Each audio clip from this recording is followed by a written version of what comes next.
परम पूज्य प्रातः स्मरणीय त्याग मूर्ति वीतराग परम तपस्वी, हम सब के प्रेरणा स्रोत, मार्गदर्शक, परोपकार की साक्षात मूर्ति हमारे श्री सद्गुरुदेव जी महाराज।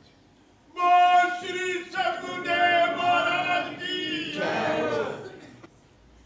अर्चनीय वंदनीय धर्म स्वरूप पूर्व समाज, भक्ति स्वरूपा मातृशक्ति प्यारी बहनों,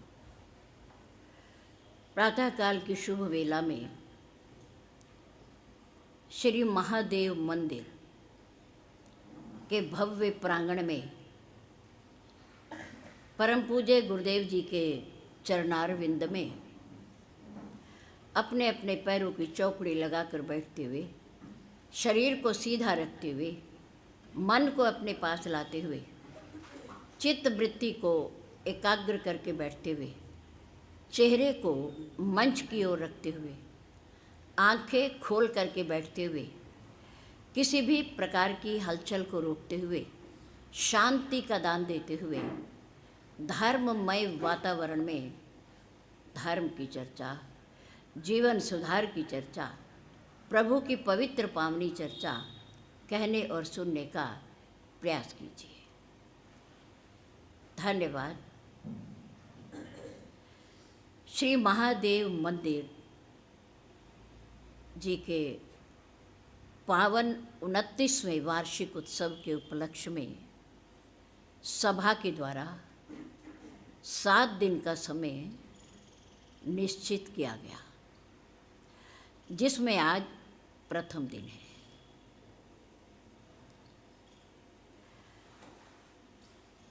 प्रथम दिन के उपलक्ष्य में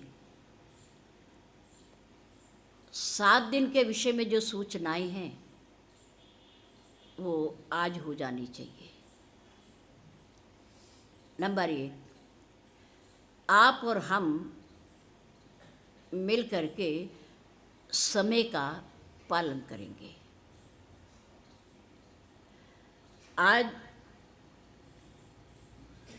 कथा का प्रवाह 9 बजे प्रारंभ हो रहा है। अगर आप चाहते हैं कि यही समय रहे, इससे पहले हम नहीं आ सकते, तो प्रतिदिन 9 बजे से लेकर 10 बजे का हमारा समय रहेगा। लेकिन आपके आने का समय विशेषकर स्थानीय समाज, मिशन कंपाउंड, मॉडल टाउन, यहाँ का अगर कोई महिला मंडल है या पुरुष समाज में से कुछ हमारे भाई ऐसे हैं जो सत्संग कीर्तन को प्रारंभ कर सकते हो, तो वो पहले आएं। 8 बजे आएं। यहाँ बैठ कर के प्रभु को रिझाने के लिए, अपने आनंद के लिए कीर्तन प्रारंभ करें, भजन गाएं, ध्वनि कहें, कुछ भी करें। यहाँ की स्थानीय समाज की बड़ी जिम्मेदारी है, क्योंकि ये पावन स्थान, ये मंदिर स्थानीय समाज का है। आप लोग पहले आएं, 8 बजे आएं, कीर्तन प्रारंभ करें। उसके बाद 8:30 बजे करीब हम लोग आएंगे। आप लोगों को केवल सुनाना ही नहीं है, आपसे सुनना भी है। आप भजन गाएंगे, हम सुनेंगे प्रभु की महिमा की। अच्छा लगता है। कहने को जीवा तो परमात्मा ने एक दिया है और सुनने को कान 2 दिए हैं। सुनने की अधिक आवश्यकता है। इसलिए आपसे प्रार्थना है कि आप कल अपने समय का पालन करेंगे और जो समाज नहीं पहुंच पाया वो कल आने का प्रयास करेगा। आप एक दूसरे को सूचना देंगे, बताएंगे, क्योंकि सत्संग जीवन को बनाने वाला है, हमारा कल्याण करने वाला है, घाटे का सौदा नहीं है। यहाँ आपसे मांगा कुछ नहीं जाएगा, केवल 1 घंटे समय की हमें आवश्यकता है आपकी, बाकी और कुछ नहीं। दूसरी बात, बाहर कुर्सी तब बिछेंगी जब अंदर का प्रांगण भर जाएगा। जो हमारी बहनें, जो हमारे भाई, जो हमारे बुजुर्ग नीचे नहीं बैठ सकते, उनके लिए अंदर ही कुर्सी बिछाई जाएगी। क्यों? क्योंकि हमें आप लोगों से बात करनी है। हमने दीवारों को नहीं सुनाना, हमें आप चाहिए, आपसे ही सुनना है और आपको ही सुनाना है। इसलिए कुर्सियां चाहे इधर हों या इधर हों, अंदर बिछेंगी। जो कुर्सी पर बैठते हैं, पीछे जो गद्दे बिछे हैं उन पर कुर्सियां नहीं बिछ सकती, क्योंकि गद्दा नीचे हो जाता है, दब जाता है, बैठने में भी दिक्कत होती है और चलने में भी। इसलिए जहाँ तक कुर्सियां बिछेंगी वहाँ तक गद्दा नहीं होगा। और आप लोग हमारे सामने का जो स्थान है उसे भर कर बैठेंगे, वो खाली नहीं होगा। दाएं बाएं का स्थान खाली हो, आप खाली रखें समाज के बैठने के लिए, लेकिन हमारे सामने का स्थान भरा होना चाहिए, क्योंकि वक्ता की दृष्टि पहले सामने जाती है, दाएं बाएं बाद में जाती है। इसलिए आप हमारे सामने बैठेंगे। हमारी सभा और हमारी सभा के सदस्य कल से ये अनुशासन, बैठने की व्यवस्था, आने जाने की व्यवस्था को ठीक करेंगे, क्योंकि ये उनका उत्तरदायित्व है। और हमारे श्री सरस्वती युवा संगठन ट्रस्ट के अध्यक्ष प्रिय श्री राजीव जी कालिया यहीं के निवासी हैं और उन्हें सारे अनुशासन का पता है, मर्यादा का पता है और समय का भी पता है। इसलिए वो विशेष ध्यान रखेंगे और यहाँ के सम्मानित सभी सदस्यों को उसी के अनुसार चलाने का प्रयास करेंगे। कल हमें दोबारा आप लोगों को इस विषय में बताना न पड़े, इसलिए हमारे आते ही आप लोग बैठने की व्यवस्था, अनुशासन की व्यवस्था, समय का पालन, इन सब का आप ध्यान रखेंगे, हमारी सभा के सदस्य। नंबर 3, जब प्रसंग प्रारंभ हो जाए तो जितने हमारे भाई सभा के सदस्य हैं वो सत्संग में आके बैठेंगे। हमारा समाज सधा हुआ है, तपा हुआ है, इसलिए वो आते रहेंगे और बैठते रहेंगे। बैठाने की ज़रूरत नहीं है, लेकिन सभा के सभी सम्मानित सदस्य हमारे सामने बैठेंगे, बात को सुनेंगे। 7 दिन के समय में से आज प्रथम दिन है।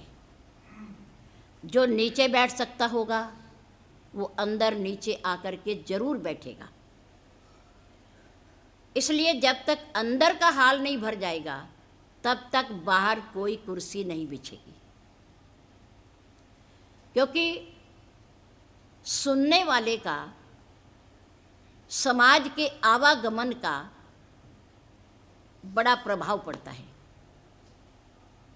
हमारा मन, हमारी आंखें बड़ी चंचल हैं,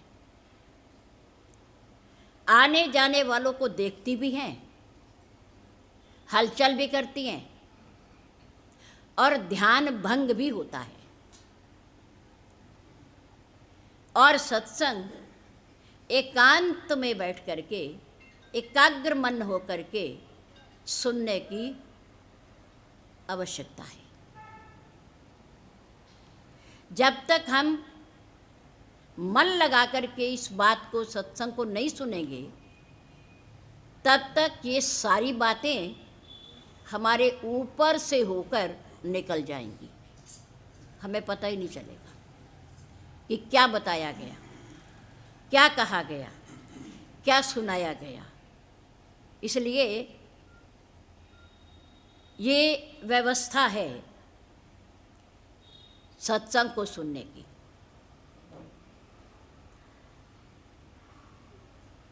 हमारे घरों में हमारे कक्ष के कमरे बड़े होते हैं, ऊंचे होते हैं, लेकिन कक्ष के अंदर प्रवेश करने के लिए दरवाज़ा उससे छोटा होता है, छोटा होता है। और घर को बंद करने के लिए ताला लगाया जाता है, और वो ताला दरवाजे से भी छोटा होता है। नंबर 4, उस ताले को बंद करने वाली और खोलने वाली चाबी ताले से भी छोटी होती है। नंबर 1, कक्ष की दीवारें छत ऊपर होती है, बड़ी होती है, उसको बंद करने के लिए दरवाज़ा उससे छोटा होता है। उस दरवाजे को बंद और खोलने के लिए एक ताला होता है जो दरवाजे से भी छोटा होता है, पर उस ताले को खोलने के लिए चाबी ताले से भी छोटी होती है। लेकिन वो छोटी सी ताली के द्वारा ताला खोल देने पर सारा घर खुल जाता है। छोटी सी चाबी के द्वारा ताले को खोल देने पर सारा घर खुल जाता है। अंदर क्या है, कितने कमरे हैं, कितना सामान है, सब सामने हो जाता है, सब प्रत्यक्ष हो जाता है। एक बार हथौड़े ने चाबी से प्रश्न किया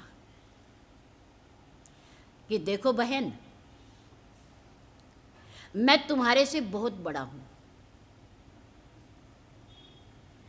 और मेरा प्रहार भी जबरदस्त होता है, पर तुम छोटी सी हो।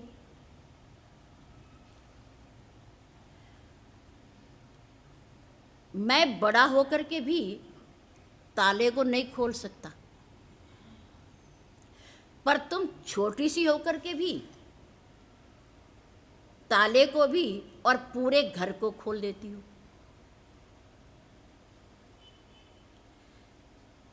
मैं ताले को तोड़ तो सकता हूं पर खोल नहीं सकता, भले ही मैं तेरे से बड़ा हूं। तोड़ तो सकता हूं पर खोल नहीं सकता।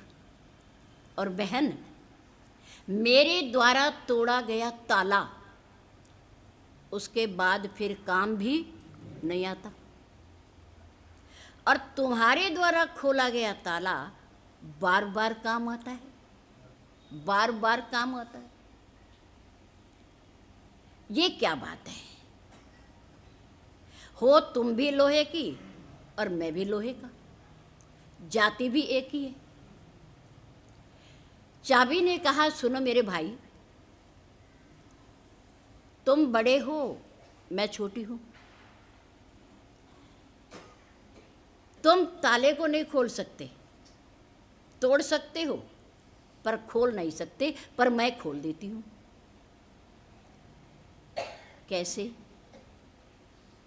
चाबी ने कहा, सुन मेरे भाई, जिसे किसी का अंतर टटोलना आता है, वो बड़े से बड़े ताले को खोल लेता है। मैं ताले के अंदर जाती हूँ, घूमती हूँ और यथा स्थान पर जाकर बहुत बड़े ताले को भी खोल देती हूँ। मैं पहले ताले के अंदर घूमती हूँ, एक बार, दो बार, उसके बाद मैं बड़े से बड़े ताले को भी खोल देती हूँ। जिसे किसी का अंतर टटोलना आता है, कोई किसी की मुसीबत, दुख, प्रतिकूल परिस्थिति में किसी के मन की बात, किसी के दुख की बात को जो सुनना जानता है, टटोलना जानता है, वो उसके जीवन की समस्याओं का हल कर सकता है, कर सकता है। सुई, चाबी कितनी है? इतनी, और हथौड़ा कितना है?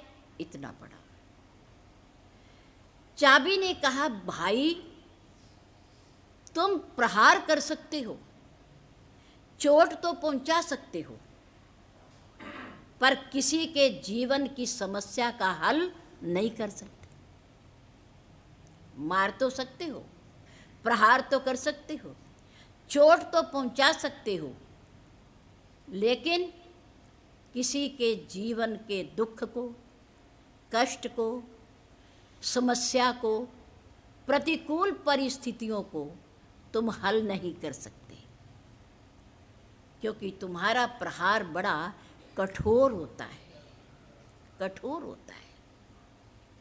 मैं ताले के अंदर जाती हूँ, उसमें 2-3 चक्कर लगाती हूँ और फिर उस ताले को खोल देती हूँ। मेरे पास नम्रता है, नम्रता। तुम कठोर हो, मैं नम्र हूँ। ताला मेरे से खुलता है, तुम्हारे से टूटता तो है पर खुलता नहीं है, और वो ताला फिर काम भी नहीं आता। लेकिन मेरे द्वारा खोला गया ताला जीवन में जब तक वो ठीक रहेगा, काम आता रहेगा। कैंची कितनी बड़ी है? इतनी बड़ी, और सुई कितनी होती है? इतनी। कैंची वस्त्र को काटकर कई टुकड़ों में बांट देती है,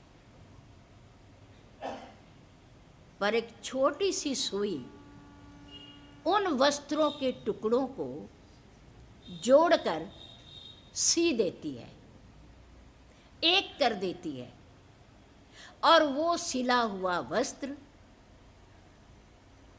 किसी के शरीर की शोभा बनता है, तन को ढकता है, उसका सौंदर्य बढ़ाता है। कैंची बहुत बड़ी और सुई नन्ही सी। कैंची काटती है, 2 मीटर के टुकड़ों को, वस्त्र को कई टुकड़ों में बांट देती है, लेकिन सुई उन टुकड़ों को सीकर इकट्ठा करके एक सुंदर वस्त्र बना देती है, जो हमारे और आपके तन को ढकता है, आवरण बनता है, सौंदर्य बढ़ाता है, काम आता है। जोड़ना अलग तो कोई भी कर सकता है, टुकड़े तो कई भी कर सकते हैं, लेकिन जोड़ना केवल सुई का काम है। भले ही वो छोटी है, पर काम जोड़ने का करती है, जोड़ने का करती है। सुई अपने आप नग्न रहती है, सुई अपने आप नग्न रहती है, लेकिन दूसरों के तन को ढकती है, आकर्षित बनाती है। सुई का ही काम है ये। अगर सुई ना हो तो वस्त्र सिले ना जाएं, कभी जुड़े ना वस्त्र।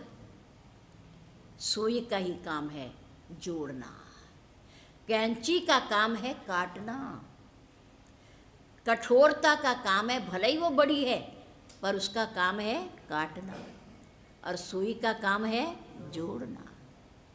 सुई स्वयं नंगी रहकर दूसरों को ढकती है, दूसरों के लिए आवरण बनाती है। जोड़ना बहुत कठिन काम है, अलग करना आसान है। महारानी कैकेयी ने भाई भाई को अलग करना चाहा, प्रयास किया। मंथरा के भड़काने पर राम जी के स्थान पर भरतलाल जी को राज्य मांगकर और राम जी को 14 वर्ष का वनवास मांग। राम जी सामने खड़े हैं और महारानी कैकेयी राजा से मांगे गए वरदानों की बात को दोहरा रही है कि आपके पिता क्यों उदास है, आपसे क्यों नहीं बोल रहे। उसका कारण ये है कि तुम्हें जो युवराज पद मिलने वाला था उसकी जगह मैंने अपने पुत्र भरत को राज्य मांग लिया और तुम्हें 14 वर्ष का वनवास मांगा। मेरे राम उदास नहीं हुए, निराश नहीं हुए, उनके चेहरे का रंग नहीं बदला, बल्कि मन ही मन प्रसन्न हुए, खुश हुए। मैंने कहा, माँ, मेरा भाई भरत राज करे, मैं कितना भाग्यशाली हूं। भरत का भाई तो मैं हूं ही, भरत का बड़ा भाई तो मैं हूं ही, पर माँ तुमने मेरी एक पदवी और बढ़ा दी। अब तक तो लोग मुझे जानते थे कि भरत का बड़ा भाई कौन है, राम है। पर माँ, भरत के लिए राज्य मांग करके तुमने मेरी एक पदवी और बढ़ा दी। अब लोग मुझे क्या कहेंगे कि अवध के राजा भरत का बड़ा भाई राम आया है। ये राम है। ये कौन है? अवध के राजा भरत का भाई है। आज मैं कितना प्रसन्न हूँ माँ, मैं कितना खुश हूँ। मंथरा और महारानी कैकेयी की योजना भाई को भाई से अलग करने की, तोड़ने की, बिखराव की, लेकिन मेरे राम की भावना जोड़ने की कि माँ, भरत प्राण प्रिय, भरत तो मुझे मेरे प्राणों से भी प्यारा है,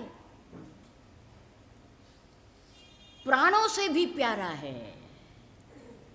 एक बार को मैं प्राण दे सकता हूँ उसके लिए, पर अपने भरत के ऊपर आए हुए कष्ट को मैं सहन नहीं कर सकता। भरत प्राण प्रिय पावहि राजू।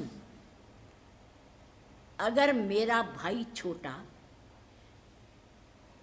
अवध की राजगद्दी पर बैठे, राजा बने, तो इससे बढ़कर के मेरे लिए कोई और बात नहीं हो सकती। भरत प्राण प्रिय पावहि राजू, मुझे ऐसा लग रहा है कि विधि, सब विधि, मेरा विधाता, मेरा परमात्मा मेरे लिए हर प्रकार से अनुकूल हो गया है, अनुकूल हो गया है। भरत प्राण प्रिय पावहि राजू, विधि सब विधि मोहि सन्मुख आजू। कि मेरा विधाता, मेरा परमात्मा आज मेरे सन्मुख हो गया है, मेरे अनुकूल हो गया है, मेरे ऊपर प्रसन्न हो गया है। मुझे ऐसा लग रहा है माँ, और आपको वचन देता हूँ, वचन देता हूँ कि जो न जाऊं बन ऐसे काज।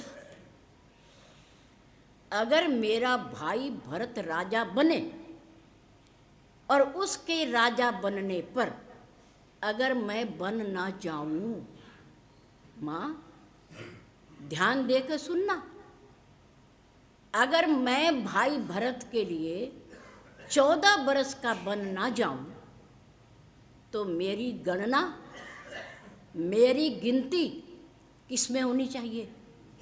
राम बता रहे हैं। आज के क्षण में, आज के समय में हम अपने आप को भरत और राम के साथ जोड़कर देखें। ग्रंथ पढ़ने का, सत्संग सुनने का यही प्रभाव होता है, यही असर है। माँ जो न जाऊं बन ऐसियो काजा, प्रथम गनिये मोहि मूढ़ समाजा।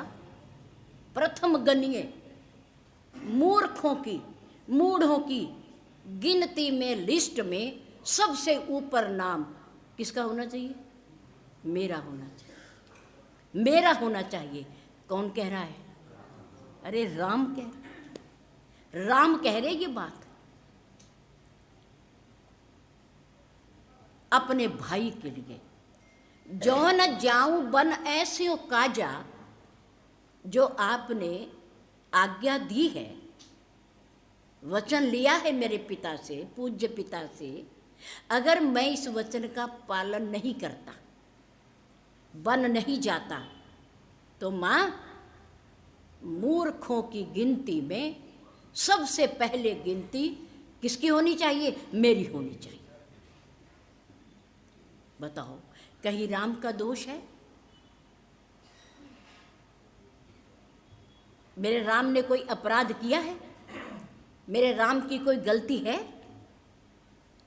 ना राज लेने में और ना राजगद्दी पर बैठने में, ना पिता को कुछ कहने में मेरी राम की कोई सम्मति नहीं है, कोई सम्मति। मेरे राम जोड़ना सिखाते हैं, जोड़ना, जुड़े रहो, जुड़े रहो। जुड़ने में ही भलाई है, बिखरने में भलाई नहीं है।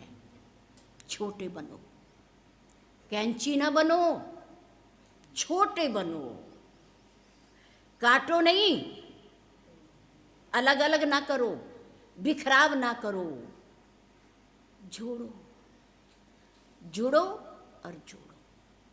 बिखरने के मौके तो बहुत मिल जाएंगे, पर जुड़ने के अवसर नहीं मिलने के, नहीं मिलने के। ये जो जीवा हमारे अंदर 2.5 इंच की जीवा है, 2.5 इंच की, यही जोड़ने का काम करती है और यही तोड़ने का काम भी करती है। जोड़ती भी यही है और तोड़ती भी। जब कठोर शब्दों का प्रहार करती है तो ये मानो हमें तोड़ रही है, तोड़ रही है। और जब मधुर वाणी बोलकर मिठास, मधुरता भी इसी में है और कड़वापन भी इसी में है, दोनों बातें इसी में है। प्रहार भी इसी में, तोड़ना भी इसी में, जोड़ना भी इसी में, काटना भी इसी में और खोलना भी इसी में है छोटी सी और एक है। कान कितने हैं, आंखें कितनी हैं, नासा द्वार कितने हैं, हाथ कितने हैं, पैर कितने हैं, पर जीवा और दांत, दांत ऊपर और नीचे दो, पर जीवा उसमें एक, एक जीवा। महान पुरुषों ने जीवन की अंतिम सांस लेते हुए, जीवन के अंतिम क्षणों में अपने आसपास खड़े हुए भक्तों को बुलाया।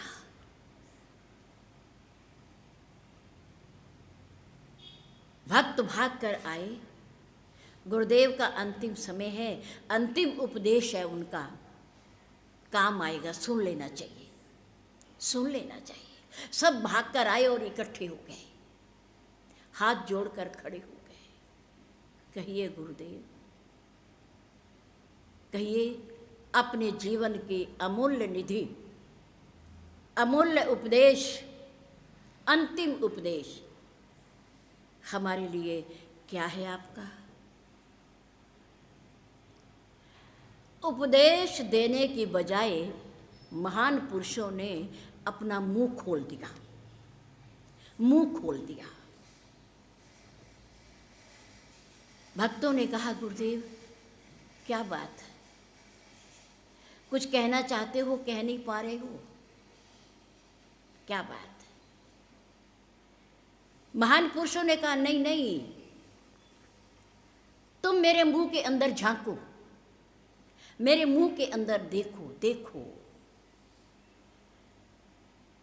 देखा है गुरुदेव, तो तुम्हें क्या दिखाई दिया, क्या देखा तुमने? भक्तों ने कहा गुरुवर आपकी जीवा है,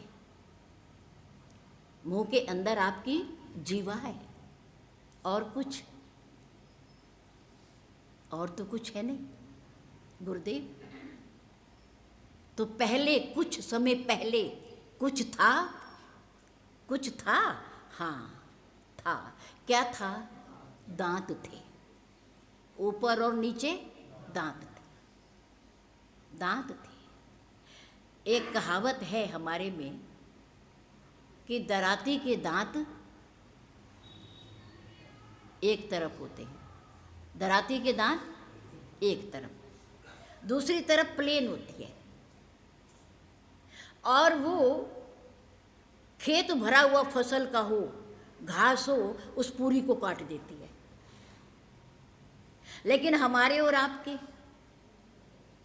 दांत ऊपर भी हैं और नीचे भी हैं, ऊपर भी है और नीचे भी है। दराती के एक तरफ दांत तो बहुत कुछ काट कर रख देती है, लेकिन हमारे और आपके ऊपर भी नीचे दोनों तरफ दांत हैं। मनुष्य के दोनों तरफ दांत हैं, तो मनुष्य जो दराती भी नहीं कर सकती वो मनुष्य कर देता है, मनुष्य कर देता है। अलगाव। महापुरुषों ने पूछा कि दांत कहाँ गए? दांत थे पर कहाँ गए? भक्तों ने कहा गुरुवर वो तो चले गए समय के हिसाब से। अच्छा, तो दांत जब हम पैदा हुए थे तब भी थे? नहीं गुरुवर, बाद में आए, साल भर के बाद आए दांत। अच्छा, और जीवा? गुरुदेव जीवा तो साथ ही आई थी, जन्म के साथ ही आई थी। अच्छा, तो अब क्या नहीं है मुंह में? दांत नहीं है। दांत आए समय से और समय से चले गए। पर जीवा जन्म से आई और जीवा अब भी है और जीवा अंतिम श्वास तक रहेगी। शरीर के साथ ही आई और शरीर के साथ ही चली जाएगी, चली जाएगी, रहेगी। क्यों? दांत बाद में आए और पहले चले गए, और जीवा साथ आई और अब भी है और साथ शरीर के जाएगी। क्यों? इसलिए कि दांत कठोर थे, दांत कठोर थे।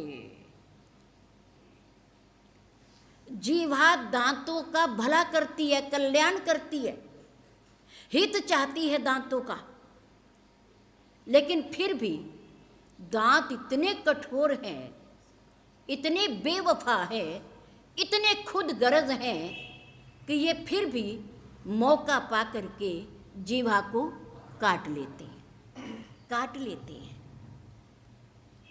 कटने के बाद भी जीवा ये नहीं कहती कि इन दांतों को निकाल दो, इन दांतों को तोड़ दो, मैं इन्हें कुछ नहीं कहती।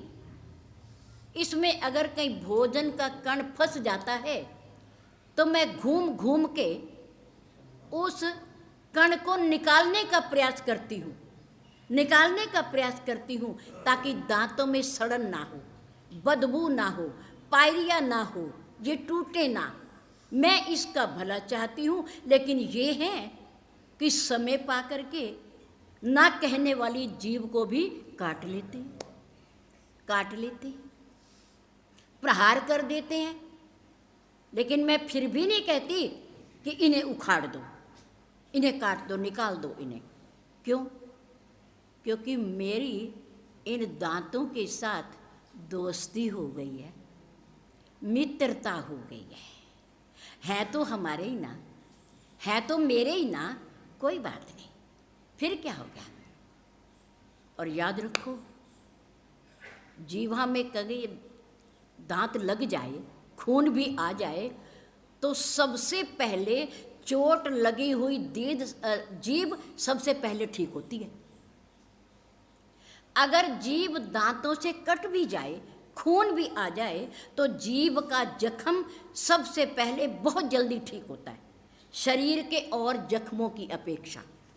याद रखो, दांतों से काटे गए जीभ का जख्म बहुत शीघ्र ठीक होता है, पर अचंभा ये है कि इस जीभ के द्वारा दिए गए जख्म जल्दी से ठीक नहीं होते। जीभ का जख्म तो जल्दी ठीक हो जाता है, शीघ्रता से ठीक होता है, लेकिन जीभ के द्वारा दिया गया जख्म जिंदगी भर भरता नहीं है, वो ठीक नहीं होता, वो ठीक नहीं होता। महान पुरुषों ने कहा, दांत कठोर है, ये प्रहार करते हैं, भला चाहने वाली जीभ को भी कभी कभी काट लेते हैं। इसलिए ये देर से आते हैं और जल्दी चले जाते हैं। पर जीभा के अंदर नम्रता है, कोमल है। शरीर के पूरे हिस्सों में हड्डी है, पर जीभ में हड्डी नहीं है। आप इसे छू के देख लेना, एक्सरा करके देख लेना, जीभ में कोई हड्डी नहीं है, ये पूरी मांस की बनी हुई है, नम्र है। कैसे भी इसे घुमाओ, तोड़ो, मरोड़ो, ये फिर सीधी हो जाती है, क्योंकि इसमें हड्डी है ही नहीं। मांस का एक छोटा सा टुकड़ा है, 2-2.5 इंच का, 2-2.5 इंच का, पर इसके द्वारा दिए गए घाव जिंदगी भर भी ठीक नहीं होते। महान पुरुषों ने कहा, इसे नम्र रखें, इसे कोमल ही रहने दे, इससे कठोर शब्दों के बाण ना छोड़ें, क्योंकि ये जन्म के साथ आती है और साथ ही जाती है, साथ ही रहती है। महान पुरुषों ने कहा, देखो जैसे जीव साथ आई और साथ गई, पूरे समय तक रही, ऐसे ही तुम अपनी यादें, अपने कर्म, अच्छे कर्म, यदि तुम इनके द्वारा अपनी यादों को, अपने जीवन को अमर बनाना चाहते हो, तो आप भी जीवा की तरह कैसे बनो? नम्र बनो, कोमल बनो, कोमल बनो। देखो हमारे मुंह के अंदर दांत देर से आए और पहले चले गए, क्योंकि वो कठोर प्रहार करने वाले, चबाने वाले, जीवा को भी काट देने वाले दांत कठोरता का प्रतीक है, और जीवा नम्रता का प्रतीक है। कोमल बने, झुकें, झुकें, झुकना सीखें। मेरे राम झुकना सिखाते हैं, झुकना, बड़ों के आगे भी, गुरुदेव के आगे भी, माता पिता के आगे भी, भगवान के आगे भी झुकना सिखाते हैं। चाणक्य की एक नीति है, बहुत बड़े विद्वान हुए, पूरी दुनिया में चाणक्य की नीति को सुना भी जाता है और कहा भी जाता है और पालन भी किया जाता है। चाणक्य, उन्होंने कहा कि एक बाल्टी कुएं के अंदर उतरती है तो जब तक वो झुकेगी नहीं तब तक उसमें पानी नहीं आएगा। जल की राशि कुएं में उतरने वाली बाल्टी तब तक नहीं भरती जब तक वो झुकती नहीं। झुक करके बाल्टी भर जाती है, उसमें जल आ जाता है और व्यक्ति उसे ऊपर खींच लेता है, भर जाती है। लेकिन कहीं उस बाल्टी में छेद हो जाए, छोटा सा भी, बाल्टी तले से कहीं टूटी हुई हो थोड़ी बहुत, अगर वो झुक भी गई, भर भी गई, तो भी ऊपर आते आते वो बाल्टी खाली हो जाएगी। क्या हो जाएगी? खाली हो जाएगी। अगर हमने अपने जीवन में उन्नति करनी है तो यदि हमारी बुद्धि में कहीं छेद है तो उसे भर लो। हमारे जीवन में अगर कहीं छेद है तो उसे भर लो। बुद्धि में कहीं भेद है तो उसे मिटा दो। बुद्धि में कहीं भेद है मेरे और तेरे का, अपने और पराये का, तो उसे मिटा दो। और जीवन में कहीं छेद है, छेद का अर्थ होता है बुराई। छेद का अर्थ क्या है? बुराई। अगर जीवन में कहीं छेद है तो उसे मिटा दे, भर ले। और मन में कहीं खेद है, खेद का अर्थ होता है उदासी, चिंता, दुख, कष्ट। मन में कहीं खेद है तो उसे सत्संग में जाकर दूर कर ले। बुद्धि में कहीं भेद है तो उसे मिटा दे, और जीवन में कहीं छेद है तो उसे भर लें, उसे भर लें, तो हमारा और आपका जीवन भी परिपूर्ण हो जाएगा, परिपूर्ण हो जाएगा।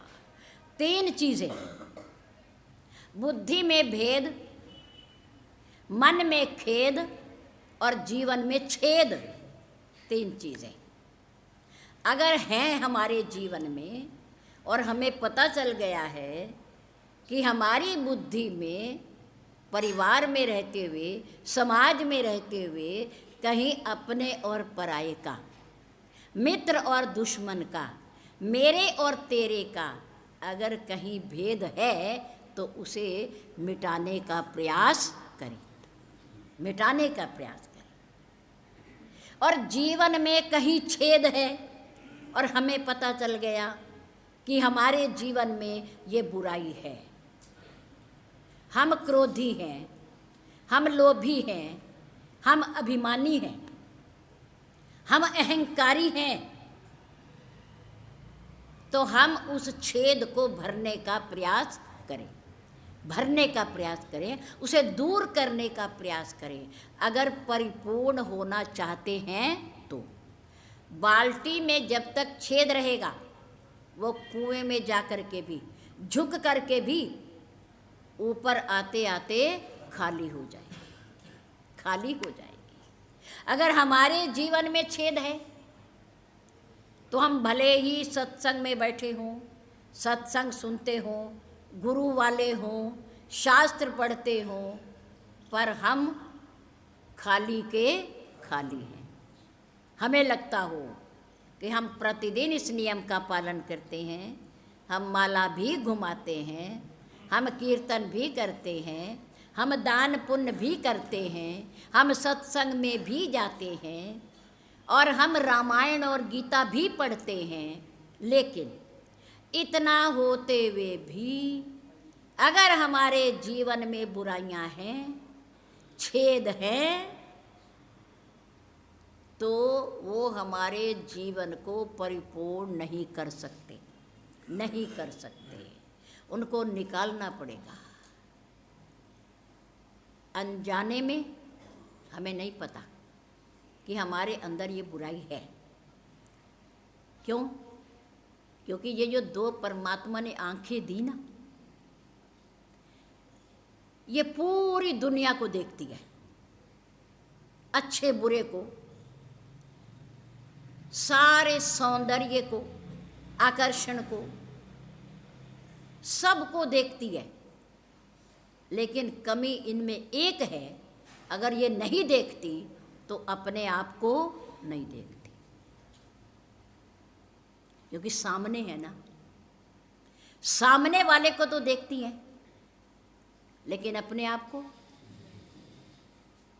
क्योंकि ऐसा हो ही नहीं सकता। सामने नजर है, दृष्टि सामने है, आंखें सामने है तो सामने ही देखेगी, अपने आप को नहीं देख सकती। पर परमात्मा ने ये दो आंखें दी सारी दुनिया को देखने के लिए। अगर परमात्मा को देखना हो तो आंखों को बंद करना पड़ेगा। परमात्मा ने दो आंखें दी, पूरी दुनिया दिखाई, लेकिन अगर उन्हें देखना है तो कैसे देखेंगे? जब आंखें हम बंद करेंगे। दो आंखें देने वाला परमात्मा, दुनिया को दिखाने वाला परमात्मा यदि अपने आप दिखाई देगा तो दोनों आंखों को बंद करके दिखाई देगा।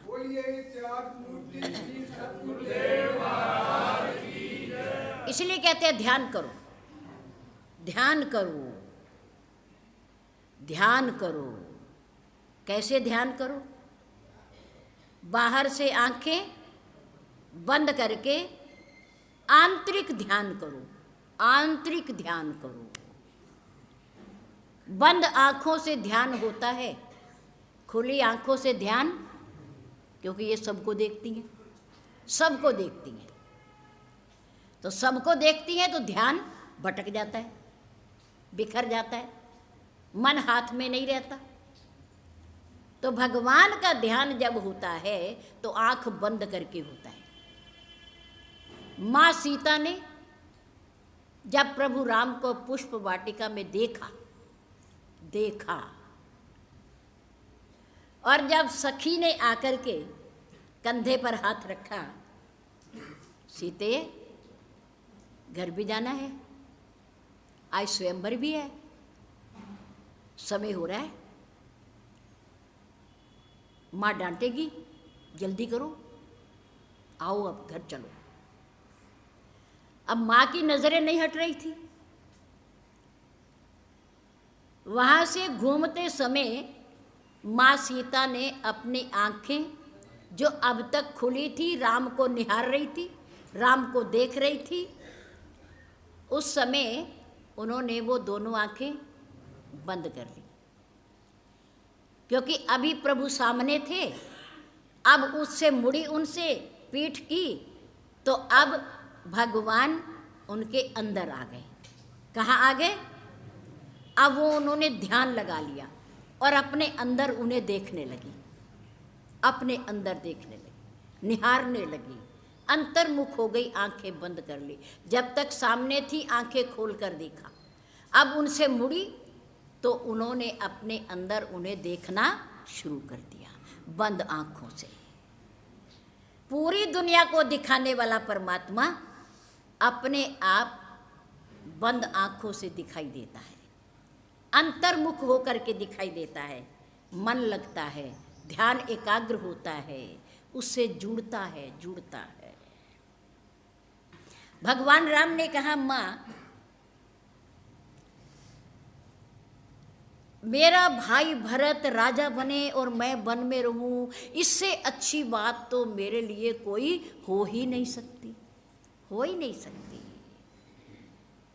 भरत प्राण प्रिय पावई राजू, विधि सब विधि मोहि सन्मुख आजू, जो न जाऊं बन ऐसे हो काजा, प्रथम गनीय मोहि मूढ़ समाजा। कितनी बड़ी बात कहती। क्या भगवान राम अगर बन ना जाते और राज्य का हिस्सा चारों भाइयों का बट जाता, तो क्या राम को कोई मूर्ख कहता? मूर्ख कहता? नहीं कहता। क्यों नहीं कहता?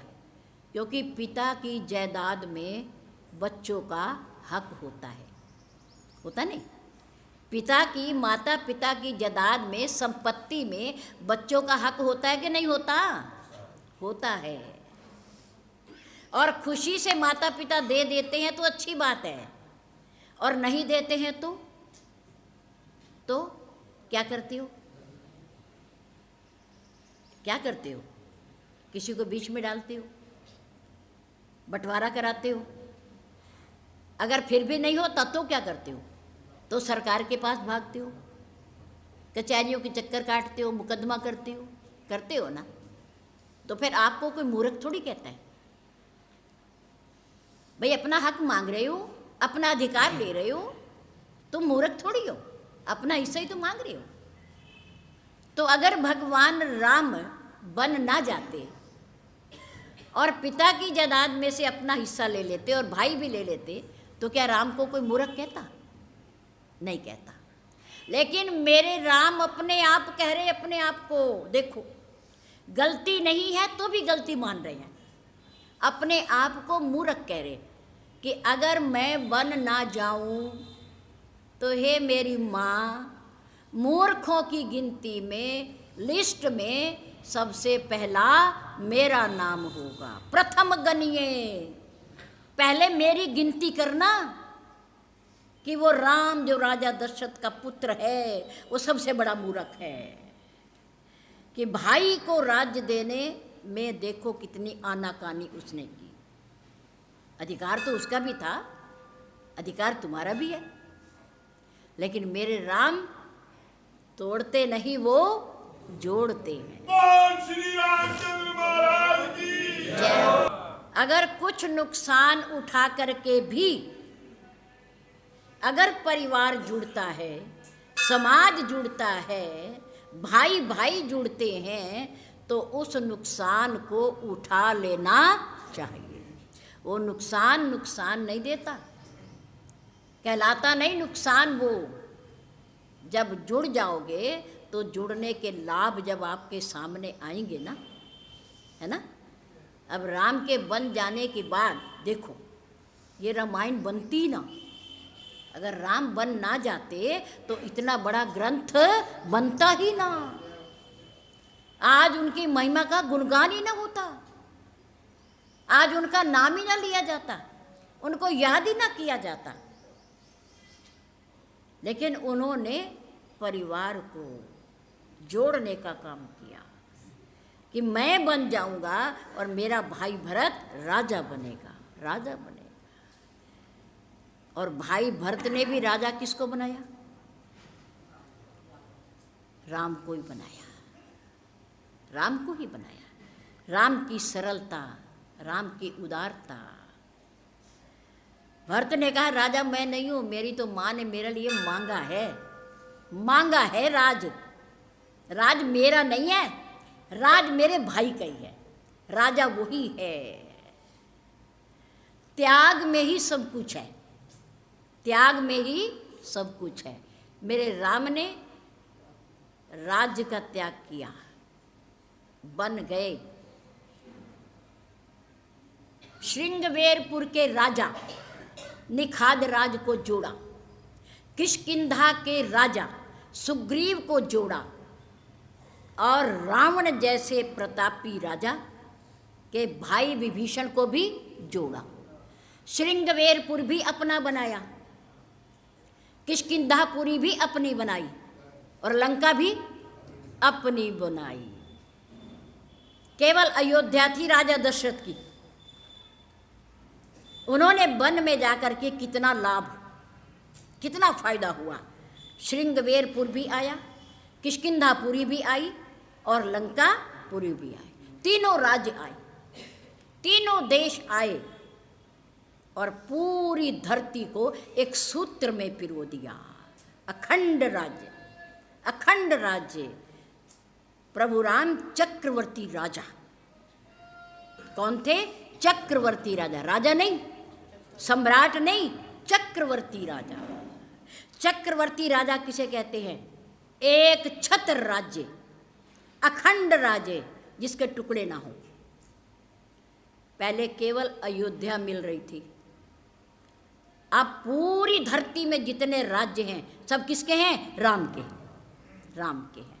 एक सूत्र में बांधना, ये मेरे राम की कला है, मेरे राम का जीवन है, मेरे राम का चरित्र है, मेरे राम के गुण हैं कि उन्होंने अपनी जीवा के बल पर बंदरों को भी अपना बना लिया, भालुओं को भी अपना बना लिया, अभिमानी राजा बाली को भी अपना बना लिया, और राजा रावण के भाई विभीषण को भी अपना बना लिया। किसके बल पर?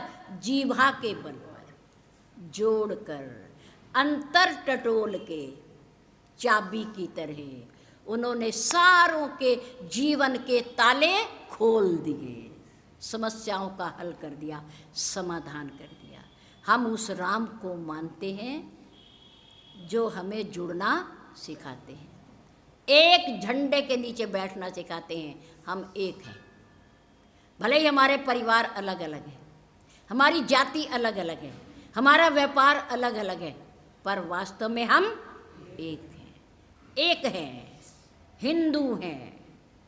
किसी भी जाति में पैदा हुआ हो, किसी भी संप्रदाय को मानता हो, कोई भी व्यापार करता हो, कहीं भी रहता हो, लेकिन हम एक हैं और हम हिंदू हैं, और हिंदू ही रहेंगे, हिंदू ही रहेंगे। धन्यवाद।